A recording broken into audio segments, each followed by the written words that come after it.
Sir మొన్న last సత్సంగ్లోని మనం topic మాట్లాడుతున్నప్పుడు మీరు ఒక పాయింట్ రేస్ చేశారు ఏంటంటే ఒక థాట్ని చూస్తే ఆగిపోతుంది.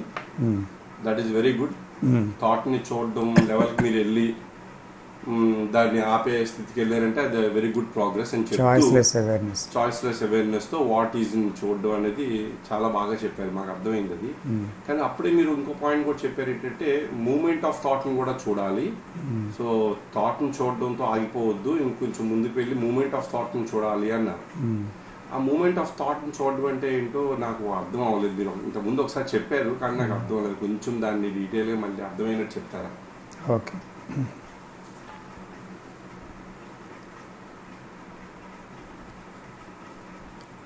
ఇప్పుడు ఆలోచన అనేది సైకలాజికల్ థాట్, అంటే మానసికమైన ఆలోచన తీసుకుంటే అది మానసికమైన థాట్ అంటే మీ ఉద్దేశంలో ఏంటంటే the thought which has emotional are in conflict, that kind of thought, అంతే కదండి? అంటే క్రానలాజికల్ థాట్ కాకుండా, అంటే మన కంప్యూటర్ మీద వర్క్ చేస్తాం, ఆఫీస్లో వర్క్ చేస్తాం, ఇంటికి వెళ్ళాలంటే దారి తెలియాలా, తర్వాత ఒకరితో మాట్లాడాలంటే భాషా జ్ఞానం ఉండాలా. సో దీస్ థాట్స్ ఇవేమో మనకి ఎటువంటి గందరగోళాన్ని లేదా దుఃఖాన్ని ఇవ్వవు. పైగా అవి ఆ జ్ఞాపకాలు లేకపోయినా, ఆలోచన లేకపోతే గందరగోళంలో పడతాం. అది అవసరం. So for daily living this chronological thought is necessary. But వేరే సైకలాజికల్ థాట్స్ అంటే అవి గతంలో మనం పొందిన రకరకాల అనుభవాల మీద, జ్ఞాపకాల మీద ఆధారపడి ఉంటాయి. అంటే for example, there is strong desire for something and how it arises the desire. You experience something and you feel comfortable there and happy about it and you want to repeat it. దాన్ని తిరిగి పొందాలని ఆశ. So ఆ రకంగా వచ్చేటువంటి thoughts కొన్ని ఉంటాయి. దాన్ని సంపాదించాలి, దాన్ని తిరిగి పొందాలి, మళ్ళీ అది ఎలాగైనా అనుభవించాలి అని. అలాగే ఎవరైనా హర్ట్ చేశారు, ఆ గాయానికి సంబంధించిన ఆలోచనలు తిరిగి వస్తుంటాయి. అవి రకరకాలుగా వస్తుంటాయి. అంటే కేవలం జ్ఞాపకంగా కాకుండా యథార్థంగా జరిగినట్టుగా కొన్ని ఇమేజెస్తో కూడా వస్తాయి. అవి ఒక్కొక్కసారి పగని, ద్వేషాన్ని, తర్వాత అసూయని, ఇవన్నిటినీ ఆ థాట్ వస్తూనే రకరకాలుగా బ్రాంచెస్ వస్తాయి దాంట్లోంచి. అంటే ఎవరో నన్ను హర్ట్ చేశారు, ఆ హర్ట్ గురించి నేను ఆలోచించినప్పుడల్లా నన్ను హర్ట్ చేస్తాడు అంతమందిలో, వాడికి చెప్తాను ఏం చేయాలి అని. అంటే అప్పుడే రివెంజ్ దాని గురించి. తర్వాత తన నిస్సహాయ స్థితి గురించి ఆ సమయంలో జాలిపడి, బాధపడి కన్నీరు వస్తుంది ఆ హర్ట్ వల్ల. ఒక పక్క హర్ట్కి రివెంజ్, ఇంకో పక్క తను బాధపడుతూ కన్నీరు కాచడం బికాస్ ఆఫ్ సెల్ఫ్ పిటీ, తన మీద తనకు జాలి. అదే కాకుండా వాడు గొప్పవాడనే కదా నన్ను ఆ విధంగా మాట్లాడాడు, నేను గొప్పవాడిని అవ్వలేదు కదా, సో గొప్పవాళ్ళందరూ ఇలాగే మాట్లాడతారని ఒక జలసి గొప్పవాళ్ళ మీద కలుగుతుంది. మీ మీద మీకు సింపతి, గొప్పవాళ్ళ మీద అసూయ, నేను గొప్పవాడిని కాకపోవడం, ఇలా జరిగింది. సో గొప్పవాళ్ళు అయితేనే మనకి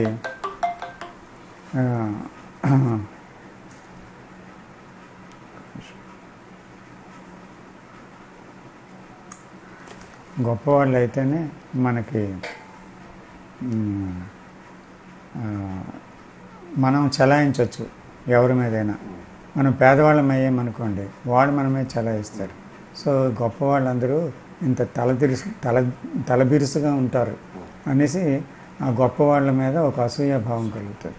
వాళ్ళకి ద్వేషం కూడా కలుగుతుంది. అంటే ఏమైంది, హర్టు ద్వేషం వైపు, అసూయ వైపు, క్రోధం వైపు, రెవెంజ్ వైపు, సెల్ఫ్ పిటీ వైపు ఎన్ని రకాలుగా వెళ్తుంది. ఆ హర్ట్తోటే ఉండడం లేదు. సో తర్వాత వాళ్ళ గురించి ఒక ఇమేజ్ ఫార్మ్ అయిపోతుంది. అది జ్ఞాపకం వచ్చినప్పుడు అలా ఇమేజ్ వస్తుంది, లేకపోతే వాళ్ళు ఎదురుపడినప్పుడు ఆ ఇమేజ్తో వాళ్ళని చూస్తాం. సో మనం ఇలాగ అయిపోయాం కదా అనేసి మన మీద మనకు ఒక ఇమేజ్ ఉంటుంది. సో ఇలాగ రకరకాల ఇమేజ్ ఫార్మేషన్స్, దానికి సంబంధించిన థాట్స్, చిలవలు పలవలుగా అనేక రకాలుగా ఒక చెట్టు యొక్క కొమ్మలు, చెట్టు మాను ఒకటే కానీ ఆ మాన్ నుంచి ఎన్నో శాఖలు విస్తరిస్తాయి. అలాగ ఏమవుతుందంటే రకరకాల భావాలు ఒకే హర్ట్ నుంచి అన్ని రకాలు వస్తాయి. అలాగే ఏదైనా ఫీలింగ్ తీసుకోండి, ఒక దుఃఖం నుంచి అనేక భావాలు వస్తాయి. తర్వాత గ్రీడ్ నుంచి అనేక భావాలు వస్తాయి. సో గ్రీడ్ అనేది ఒక నేమ్ కాదు. మనం ఏం చేస్తామంటే గ్రీడ్ అని పేరు పెడతాం వచ్చిన గుణానికి. సో ఐ నో గ్రీడ్ అనుకుంటాం. నాకు ఏదైనా వస్తుంది, పోయి కోపం వచ్చిందని కోపం అని పేరు పెడతాం. సో ఐ నో యాంగర్ అని అనుకుంటాం. సో అలాగా మనం ఎప్పటికప్పుడు అసూయ కానీ, ద్వేషం కానీ, కోపం కానీ, లేదంటే భయం కానీ, దుఃఖం కానీ ఏ తీసుకున్నా ఇది నాకు తెలిసిందే కదా అనేటువంటి భావనలు ఉంటాయి. అవును, నాకు ఈ భావాలు ఉన్నాయి అని ఒప్పుకున్నంత మాత్రాన, లేదా భావాల గురించి తెలిసినంత మాత్రాన కోపం అంటే ఇలా ఉంటుంది, అసూయ అంటే ఇలా ఉంటుంది, ద్వేషం అంటే ఇలా ఉంటుందని క్లియర్గా మనకు తెలుసు. అలా తెలిసినంత మాత్రాన, దాని పేరు పెట్టినంత మాత్రాన అవి పోవడం లేదు కదా, అవి ఎప్పటికీ పోవు. కాకపోక ఇంకా పేరు పెట్టడం వల్ల మనకేమవుద్దంటే వెంటనే దానికి సంబంధించిన జ్ఞాపకాలన్నీ వచ్చేస్తాయి. అందువల్ల ఇక్కడ ఏంటి అంటే ఒక భయం వచ్చిందనుకోండి, లేదా అంటే ఒక హర్ట్, గాయం వల్ల బాధ కలిగిందనుకోండి, ఆ భయమో బాధో పేరు అవసరం లేదు, బట్ ఒక మూమెంట్ దానికి ఉంటుంది. సో ఇవన్నీ సైకలాజికల్ థాట్స్ అంటారు. అన్ని సైకలాజికల్. సో ఒక మూమెంట్ వస్తుంది కదా, ఆ మూమెంట్ ఏంటి? Thought moment. ఒక భయం వచ్చింది, సో బాడీలో ఒక వైబ్రేషన్ ఉంది. అలాగే కోపం వచ్చింది, ఒక వైబ్రేషన్ ఉంది. అలాగే దుఃఖం వచ్చింది, ఒక వైబ్రేషన్ ఉంది. అంటే కన్నీరు కారడం. సార్ వైబ్రేషన్ ముందు వస్తుందా, దుఃఖం ముందు వస్తుందా? అంటే ముందు ఎవరైనా మీరు నన్ను అన్నారు ఏదైనా మాట, ఇమ్మీడియట్గా వైబ్రేషన్ వస్తుంది. బాడీలో వైబ్రేషన్ వస్తుంది, దాని తర్వాత థాట్ వస్తుంది. అంటే ఆ thought vibration split of second, అంటే దాన్ని విడదీయలేము ముందా వెనక అని. ఎందుకు ఈ క్వశ్చన్ అడిగానంటే విపాసనలోని ఆ వైబ్రేషన్ అబ్జర్వ్ చేయమంటాడు, సెన్సేషన్. అవునవును, అంటే దానికి థాట్ కి సంబంధం ఉందేమో అని ఉద్దేశంతో అడిగాను. ఉంటుంది. అంటే అక్కడ ఆయన ఏం చెప్పాడంటే సెన్సేషన్ అబ్జర్వ్ చేస్తే వెంటనే అది ఆగిపోతుంది సెన్సేషన్. అంటే అక్కడ ఆటోమేటిక్గా థాట్, మీరు అన్నట్టు ఆ థాట్ వచ్చేది కూడా ఆగిపోతుంది అన్నట్టు. బాడీలోని సెన్సేషన్ మీకు బిగిన్ అవుతుంది. సో థాట్ అంటే బాడీ వినా ఉండదు. ఇప్పుడు దుఃఖం వచ్చింది, బాడీకి ఏదో చేస్తుంది, బాధ వచ్చింది చేస్తుంది, అలాగే భయం వచ్చింది చేస్తుంది, బాడీలో దడ వస్తుంది. అంచేత ఏంటంటే you have to observe all that, not only the moment of thought but the vibration in the body or sensation, whatever you call. అది లోపల ఏం జరుగుతుంది అనేది కూడా గమనించాలి. తర్వాత ఏమో నేను ఇందాక చెప్పినట్టుగా అది ఒక మాను అని ఒక పేరు పెట్టి, ఇది భయం అంటే ఇది చింత చెట్టు, ఇది వేప చెట్టు, అలాగా మనం పేర్లు పెట్టడం కాకుండా ఇది భయం, ఇది క్రోధం అని కాకుండా, సో ఆ భయంలో నుంచి లేదా ఆ హర్ట్లో నుంచి ఎన్ని రకాల బ్రాంచెస్ వెళ్తున్నాయి. అండ్ బ్రాంచెస్ అంటే the way you think. So ఆ థింకింగ్ భయంలోంచి రకరకాలుగా వస్తుంది. సో ఉన్నది భయం ఒకటే, కానీ థింకింగ్ వేరువేరుగా వస్తుంది. అలాగే వచ్చేది హర్ట్ ఒకటే, గాయం, బాధ ఒకటే. ఆ బాధలోంచి రెవెంజ్ ఇలాగా రకరకాలుగా వస్తున్నాయి. ఎలాగో అలాగే దానిలోంచి అన్ని రకాల శాఖలు వస్తాయి. So not always in the same way, but ఒక్కొక్కసారి ఒక్కొక్కలాగా వస్తుంది. మనిషిని చూస్తే ఒకలాగా, జ్ఞాపకం వస్తే ఒకలాగా, ఆ తీవ్రతలో కూడా డిఫరెన్స్ ఉంటుంది. కాబట్టి ఇక్కడ మనం చాయిస్లెస్ అవేర్నెస్ని ప్రధానంగా తీసుకున్నప్పుడు థాట్ రాగానే, ఏదైనా ఒక థాట్ రాగానే చూస్తే ఆ థాట్ అక్కడ ఆగుతుంది. అంటే it is a thoughtless seeing. You are not seeing with thought the thought. ఆలోచన చూడడం కాదు. అంటే ఆలోచనతో ఆలోచనని చూస్తే మనం ఖండిస్తాం, ఒప్పుకుంటాం, తిరస్కరిస్తాం, సమర్థించుకుంటాం, లేదా సరిపెట్టుకుంటాం. ఇది ఆలోచన. సో ఏ జోక్యం లేకుండా ఉన్నప్పుడు అంటే you are silent. So a silent watching, in that silent watching is choiceless awareness. అంటే you are not interfering with the thought, you are silent. So thought is silent అంటే ఆ సైలెన్స్లో వాచ్ చేస్తున్నాం how the thought is moving and going. So మీ ప్రమేయం అందులోంచి లేకపోవడం వల్ల, ఆ ఆలోచన మళ్ళీ సంభాషణ లేకపోవడం వల్ల, దాన్ని గుర్తించి దాన్ని చిలవల పలవలుగా మాట్లాడకపోవడం వల్ల ఆ ఆలోచనకి ఇంధనం లేదు. కాబట్టి అది తగ్గిపోతుంది, అలా డౌన్ అయిపోయి ఆగిపోతుంది. అది ఇదొక విషయం, అది మీకు క్లారిటీ ఉంది. ఇంకో విషయం ఏంటంటే ఇప్పుడు ఆలోచన వచ్చినప్పుడు ఇందాక నేను చెప్పినట్టు అది రకరకాల శాఖల్ని వెళ్తుంది. వెళ్ళేటప్పుడు మనకి అంటే ఆలోచన కొనసాగుతుంది. కొనసాగినప్పుడు ఏం చేయాలంటే దాంతో మనం స్టే చేయాలి, అంటే దాంతోనే మనం ఉండాలి. అంటే దాన్ని పేరు పెట్టకుండా అవునా కాదనకుండా చాయిస్లెస్ అవేర్నెస్లో ఒక భాగం అది. So not only when you are choicelessly aware, not only the thought stops, but you are going to understand the motive of the thought and the movement of the thought and the origin of the thought. ఎట్లా possible? ఇప్పుడు choiceless awareness నేను thought చూస్తున్న వెంటనే ఆగిపోతుంది కదా, ఇంకా ఆగిపోయిన తర్వాత మరి దాని మూవ్మెంట్ అవన్నీ ఎలా చూడడం అవుతుంది? ఆగిపోయినా మళ్ళీ బిగిన్ అవుతుంది. మళ్ళీ బిగిన్ మళ్ళీ చూస్తే మళ్ళీ ఆగిపోద్ది. So it is not ending abruptly, totally and not returning back. అలా కాదు, వస్తుంది, మళ్ళీ చూడాలి, మళ్ళీ చూడాలి, మళ్ళీ చూడాలి, చాయిసెస్. ఎందుకంటే it is un unfinished seeing, you are not finished with it. So ఇక్కడ ఏంటంటే because of choiceless awareness there is no struggle in that. So the thought has to stop. Thought ఆగింది. కానీ మీలో స్పందించే గుణం ఉంది, కోపానికి, భయానికి, తర్వాత కామానికి, ఇలా స్పందించే గుణం ఉంది. సో ఎక్స్టర్నల్ స్టిమ్యులీ ఉంది. తర్వాత అంతరంగంలో ఆ విషయాలు జ్ఞాపకాల్లో బాగా పాతుకుపోయి ఉన్నాయి. ఆ బయట నుండే విషయాలు, అంతర్గత విషయాలు ఒకదాంతో ఒకటి భేటీ అయినప్పుడు there is a movement. So ఆ మూవ్మెంట్ ఎండ్ అవ్వటం లేదు. So you have to watch that movement. ఆ సీయింగ్ కావాలి. ఆ సీయింగ్లో ఎలాగనంటే ఇప్పుడు చూడండి, there is a word understanding.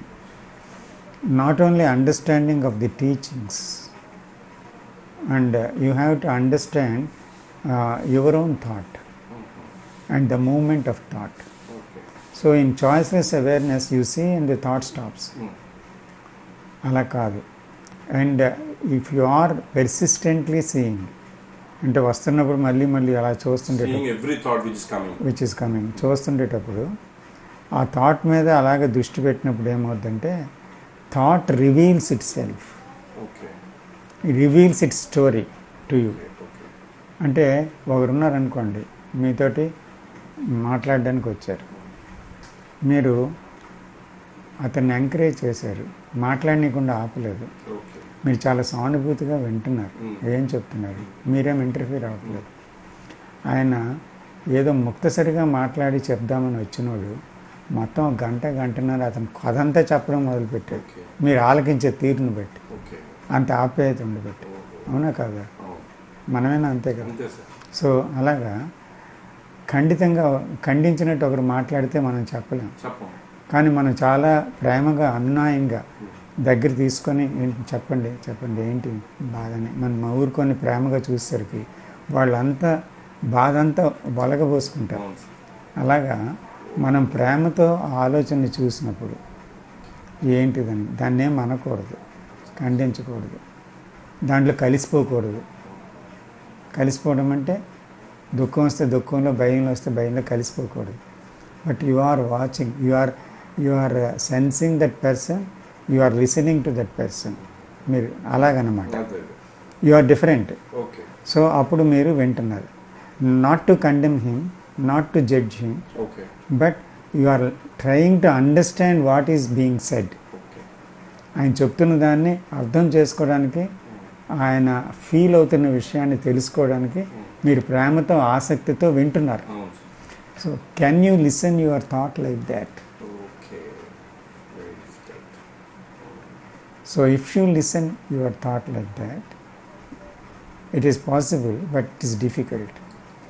So if you listen like that, so the whole thing will give an understanding to you. కానీ ఇప్పుడు మీరు ఇందాక చెప్పింది దీనికి 2 ఎగ్జాంపుల్స్ మాట్లాడుకుంటే, ఇందాక ఏం చెప్పారు, ఒక మనిషి వచ్చాడు, వాడు బాధ అంతా చెప్పాడు, విన్నాము ఓపిక్గా అన్నాము. వాడు చెప్పిందంతా ఒక టాపిక్ మీదే ఉండొచ్చు అని నేను అనుకుంటున్నాను సుమా. ఇక్కడ థాట్స్ అలా కాదు. ఇప్పుడు వచ్చిన థాట్ నెక్స్ట్ వచ్చిన థాట్ పొత్తిగా పోలిక లేకపోవచ్చు కదా. కనెక్ట్ ద డాట్స్ అవ్వచ్చు. డాట్స్ మీరు కనెక్ట్ చేయట్లేదు. ఆ థాట్ ఒక పర్సన్, ఈ థాట్ ఇంకో పర్సన్. ఆ పర్సన్ వినేశారు, ఇంకో పర్సన్ వచ్చాడు, ఆయన వినండి. ఇంకోటి వచ్చాడు, ఆయన్ని వినండి. అలా ఓపిక్గా వినాలి. ఓపిక్గా వినాలి. సో వింటున్నప్పుడు ఏమవుతుందంటే మీ కనెక్షన్ కూడా జరుగుతుంది. ఎందుకంటే వెనకాతల హట్ అనే ఒక రీజన్ నుంచి ఎంతమంది వచ్చారు. So is it not connected? So hate ఇన్ని రకాలైనటువంటి భావాల్ని, నాకు ద్వేషాన్ని, పగని, అసూయని, క్రోధాన్ని, తర్వాత బాధని, ఇవన్నిటినీ కలుగు చేస్తుంది కదా. రెవెంజ్ని, పగ తీర్చుకునే ఉద్దేశాన్ని, ఇవన్నిటినీ కలుగు చేస్తుంది. ఓహో, హేట్రేట్లోంచి ఇన్ని రకాల శాఖలు బయలుదేరాయి. సో ఇవన్నీ కూడా ఇన్ని రకాలుగా నన్ను ఆడిస్తున్నాయి అని మీరు సమగ్రంగా హేట్రేట్ యొక్క స్వరూపాన్ని, ఆ చెట్టుని, చెట్టు శాఖల్ని, దాని ఆకుల్ని, రెమ్మల్ని అన్నిటినీ చూస్తున్నారు కంప్లీట్గా. So then what happens? అక్కడ ఏమవుతుందంటే there is a total understanding of that feeling.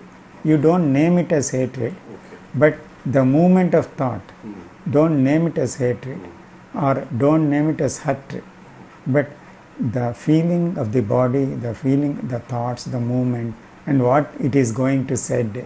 If you are listening completely, appudu emavudante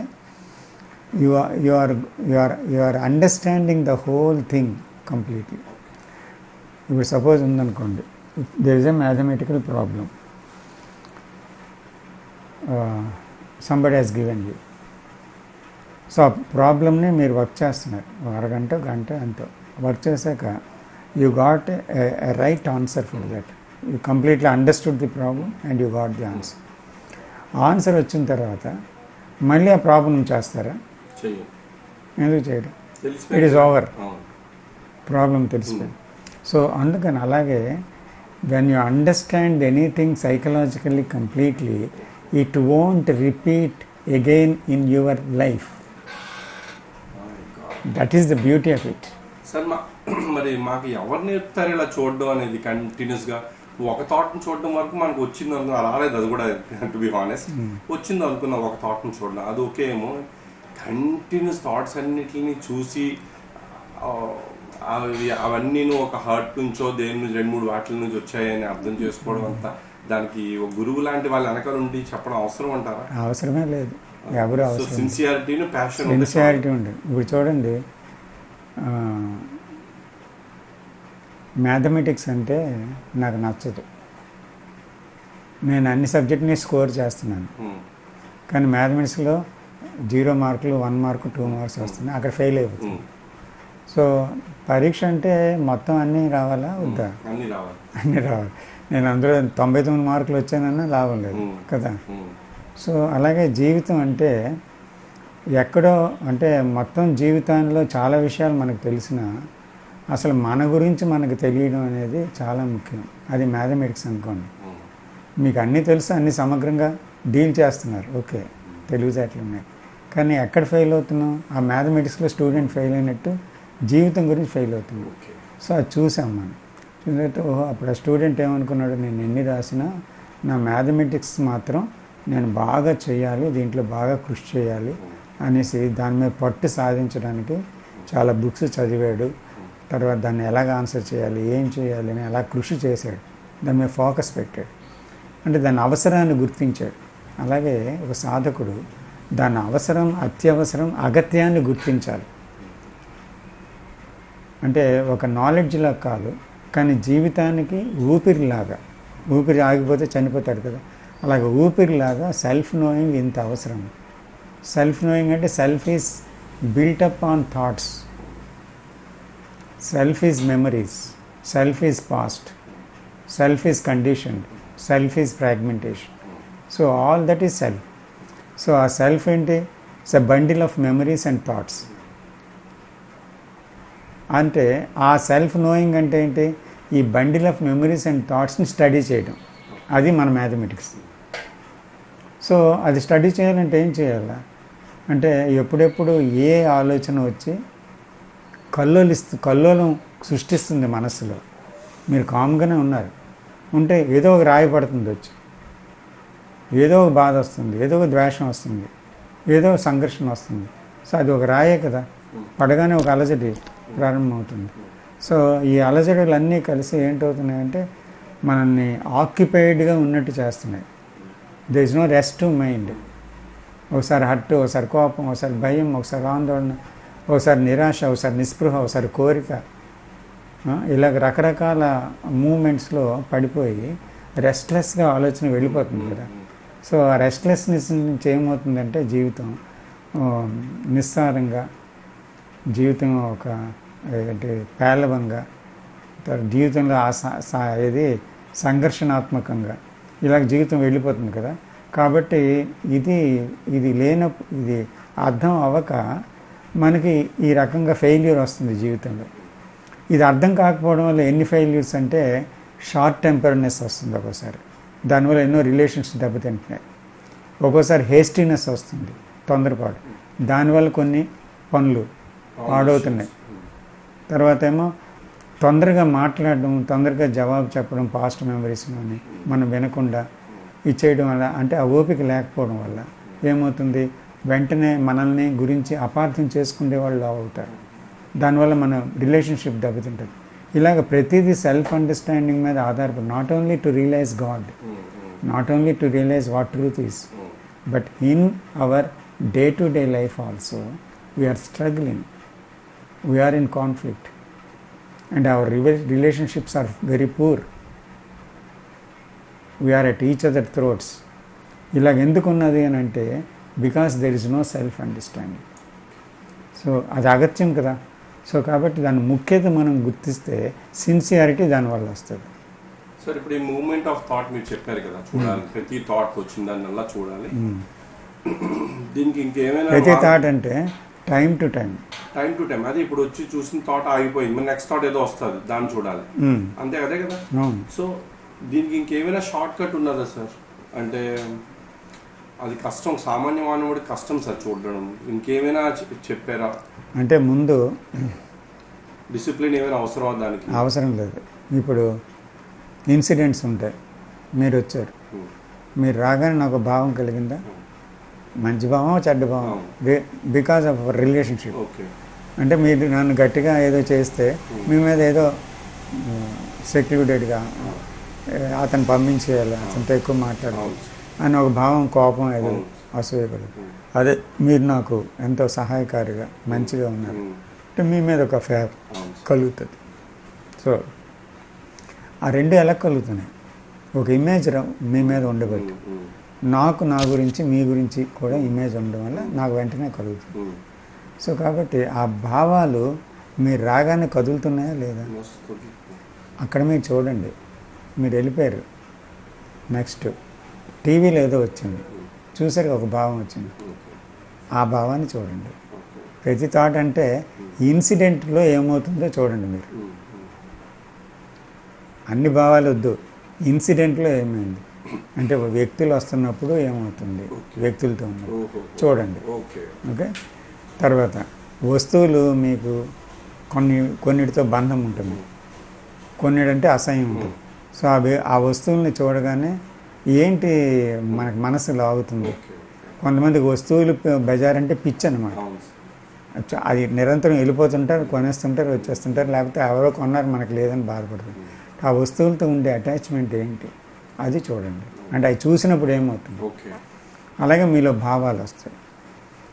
భావాలు వస్తున్నప్పుడు రకరకాల భావాలు వస్తాయి, అంటే ఫ్యూచర్ గురించో లేకపోతే పాస్ట్ గురించో ఇది. సో ఆ భావాలు మిమ్మల్ని బాధ పెడుతుంటాయి. సో ఈ భావాలతో నాకుండే బంధం ఏంటి, ఎందుకు ఇలాంటి భావాలు మీరు ఇందాక చెప్పారు, రిపిటేటివ్గా 3-4 విషయాలు మళ్ళీ మళ్ళీ వస్తుంటాయి. అంటే సబ్కాన్షియస్ మైండ్లో అది ఉండడం వల్ల రావచ్చు, లేదా ఒక క్రైసిస్, జీవితంలో ఒక పని వచ్చింది ఇప్పుడు చేయాలంటే 4-5 రోజులు అదే థాట్ వస్తుంది, దానివల్ల రావచ్చు. సో కాబట్టి ఆ భావాలు రిపిటేటివ్గా వస్తున్నప్పుడు ఆ భావాల నుంచి అలజడి కలుగుతుందా, లేదా ఆ భావాలని వచ్చే కనుక ఆ పని పూర్తి చేసి వదిలేయగలమా, అంతే, మర్చిపోగలమా. సో ఏంటవుతుంది, ఆ భావాలు నన్ను అక్కర్లేని అవసరం లేని బాధ పెడుతున్నాయా, లేకపోతే చూడగానే వదిలేయగలుగుతున్నాను, ఇది చూడాలి. అర్థమైంది.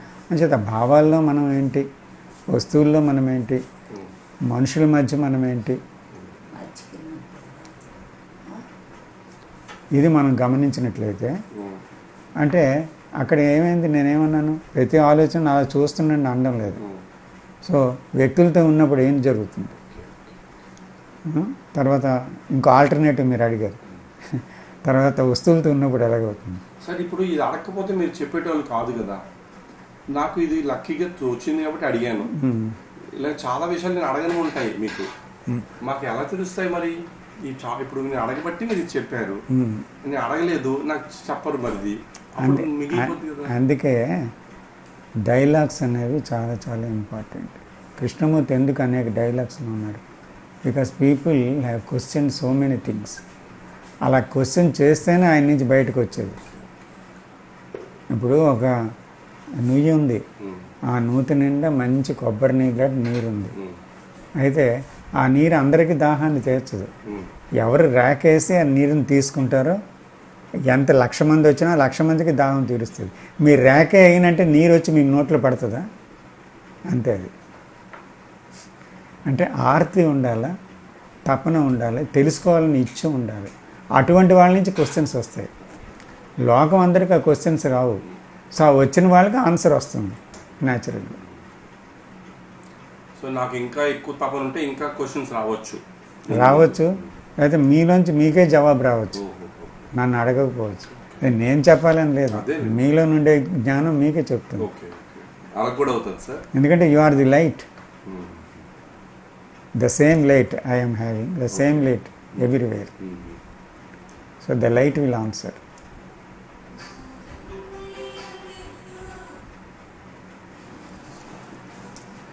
థ్యాంక్ యూ సార్, చాలా బాగా ఎక్స్ప్లెయిన్ చేశారు. వెల్కమ్.